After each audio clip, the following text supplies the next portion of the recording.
Um manifesto, né, sobre a condução da pandemia, assinado por mais de 500 pessoas, entre elas economistas renomados, ex-ministros, também ex-presidentes do Banco Central. A ideia é propor algumas soluções para os governantes, entre elas um investimento mais forte em vacinas, que segundo esse manifesto seria um investimento mais barato e que poderia reduzir os impactos do coronavírus na economia.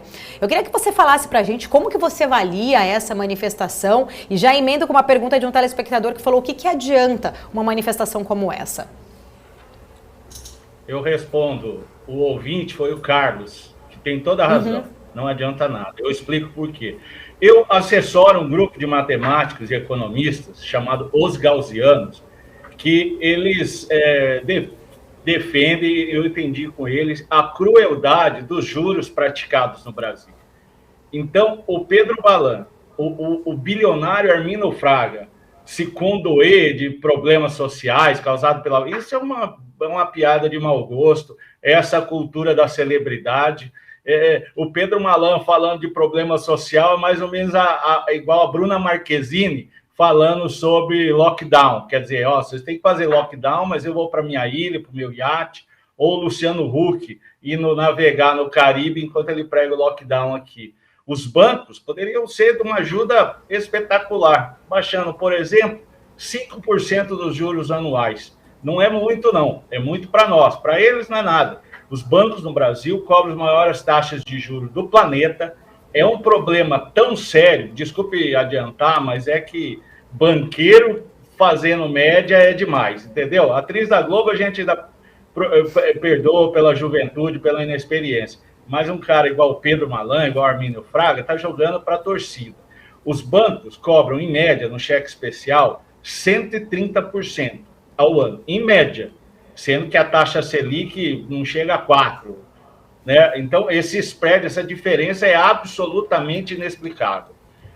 Em média, o cartão de crédito cobra 330 por ano, também uma taxa inexplicável. Alguns cartões cobram 700% ao ano. Não tem nenhuma racionalidade. Então, as pessoas que beneficiam desses juros extorsivos, vêm falar que estão preocupados com qualquer coisa que não seja o lucro deles, é uma piada de extremo mau gosto, e eu concordo com o Carlos. Não adianta nada essa cara.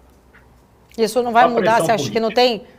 pressão política. Isso não tem reflexo, na prática não vai ter reflexo nenhum. Poderia começar, como você citou aí, exemplo dos banqueiros aí cobrando esses juros abusivos. A gente sabe que muita gente acabou caindo no cheque especial, que vai acabar caindo diante de toda essa crise.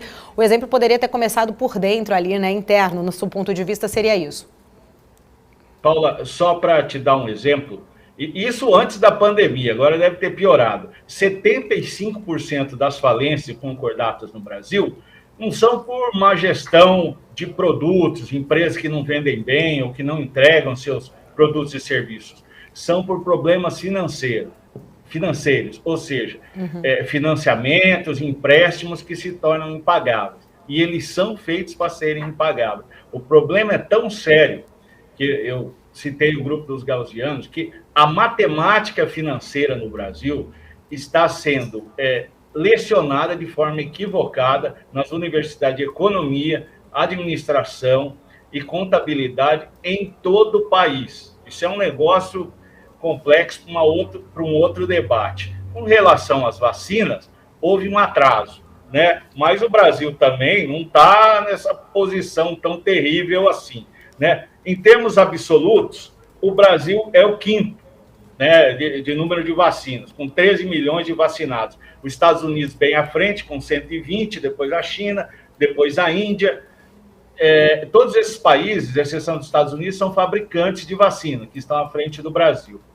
Mas é termos absolutos. Alguém pode falar, percentualmente e tal. Então, vamos ver. No percentual, considerando apenas os grandes países, não dá para comparar o Brasil com Portugal ou com a Dinamarca, que tem a população, ou Israel, que tem a população menor do que a grande São Paulo, né? A área metropolitana, e às vezes até que a cidade de São Paulo. Mas em termos percentuais, o Brasil é o terceiro, comparando com apenas grandes países continentais.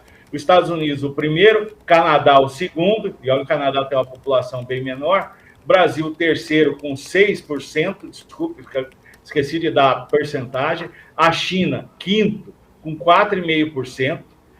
Em quarto, a Rússia, que é fabricante, a China, Índia, Rússia, todos os fabricantes de vacina, todos com menor percentual de vacinação que o Brasil. Então, quer dizer, está o ideal? Claro que não. Mas nos países do porte do Brasil, o Brasil está numa postura razoável. Só um detalhe, a partir dessa semana, a Fiocruz começa a fabricar e entregar 6 milhões de vacinas por semana.